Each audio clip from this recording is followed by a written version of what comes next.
Watching live and breaking here on Republic, I'm Rukma, and Republic has learned from reliable sources that some of the members of the PFI are using karate coaching classes as a cover for their radicalization.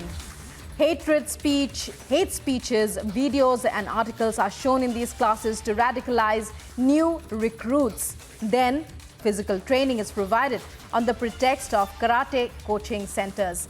Agencies are looking for such karate classes run by arrested suspects in different states.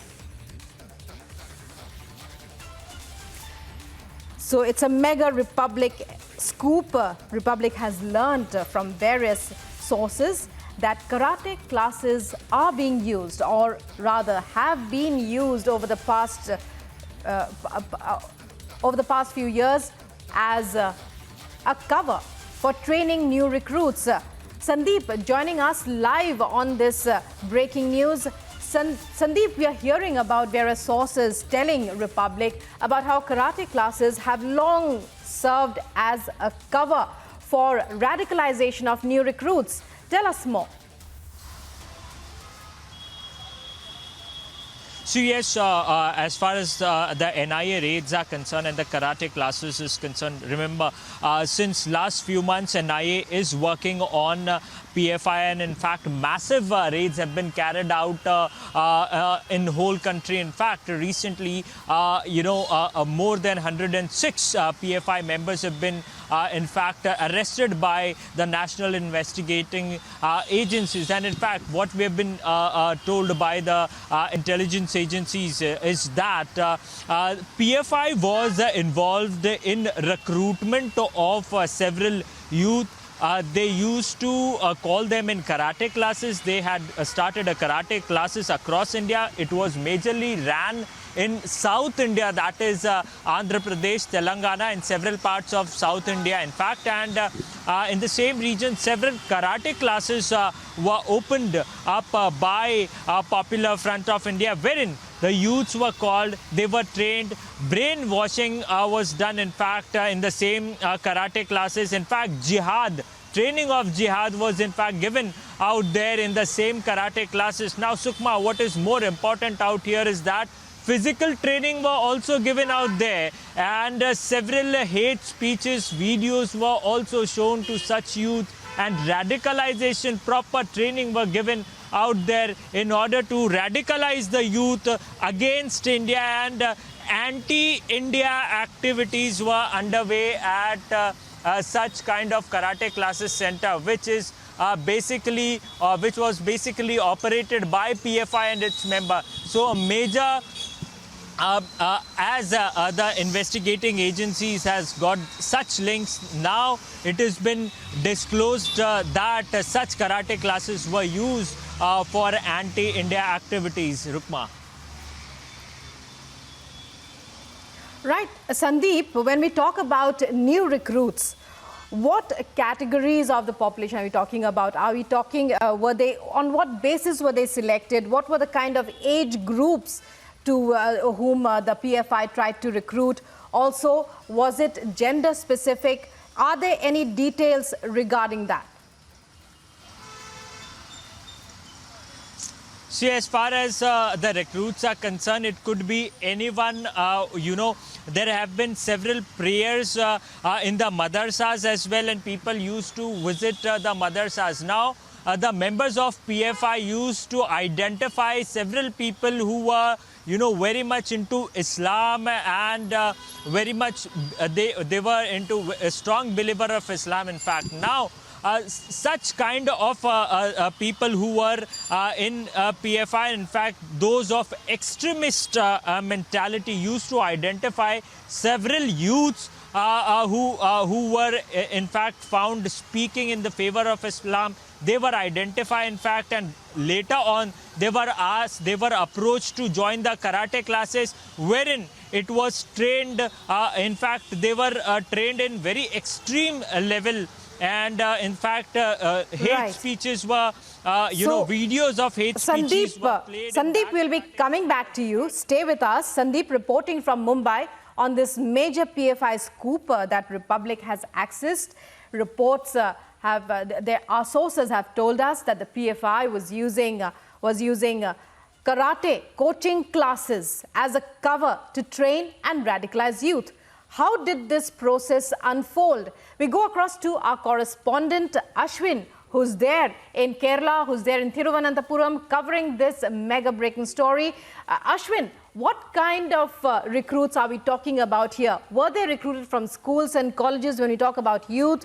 Were they both girls and boys? Give us more details. What are the kind of details you have? And was there support from their family, or was that not required?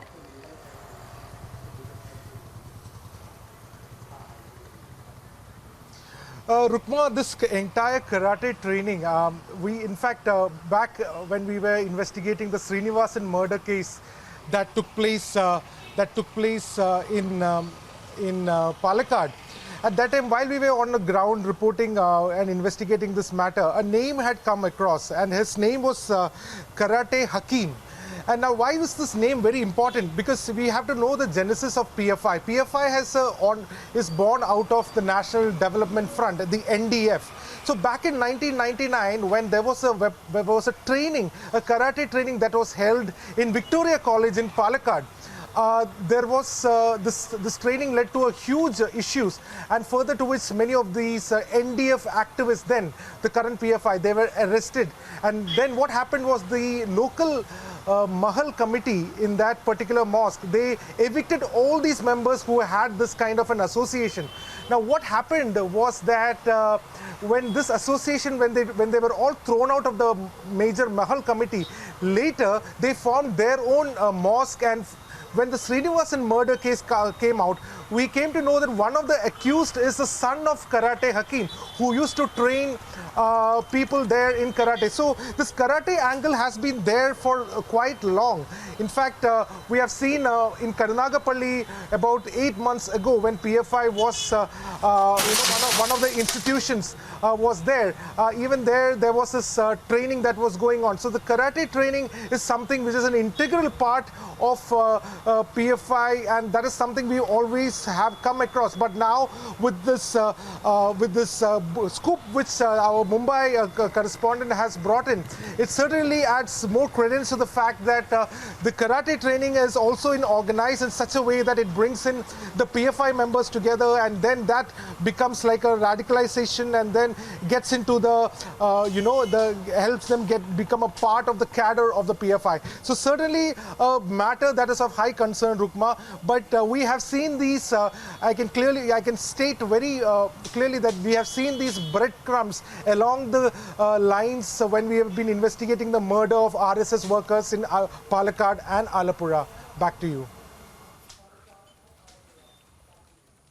Right, Ashwin. So Ashwin reporting there from the violence side. That's the Tamil Nadu government bus, if I'm not wrong, that Ashwin was reporting earlier, that had been vandalized. A huge rock had been thrown at it. And Ashwin, stay on that story. We'll be back with you later for more. Meanwhile, we are reporting here on Republic about how our sources have told us that karate coaching classes have long been used by the Popular Front of India as a front to train and radicalize youth, very young recruits, in fact, even as violence breaks out in different parts of even Thiruvananthapuram, the capital. That's a protest march being led by PFI workers. Today, the PFI has called for a hartal across the state of Kerala. These are protest marches. You can see PFI workers holding flags, live visuals. I think they are from the capital, Thiruvananthapuram. Ashwin reporting on the story since the morning from Ground Zero, telling us about how violence has broken out across various sites. Many incidents reported, incidents of stone pelting, of rocks being thrown at a bus. These are visuals that we are getting from Kochi and across Kerala. The PFI has called for a hartal today. Ashwin reporting on this story from Ground Zero, telling us about the events as they happened earlier. We saw him at Thiruvananthapuram. And PFI workers taking out a protest march in Kochi. These are visuals that we're getting you. Republic accessing important information. Startling revelations coming in of how karate coaching classes have long been used by the Popular Front of India as a front to train and recruit new recruits, young people. Ashwin, we're getting visuals from Kochi now of a protest march. What about where you are? What are the kind of activities that you see the PFI indulging in? Already in the morning, we saw how that bus was, Tamil Nadu government bus was vandalized, and how some of the passengers, we believe, were able to just escape. Anything could have happened.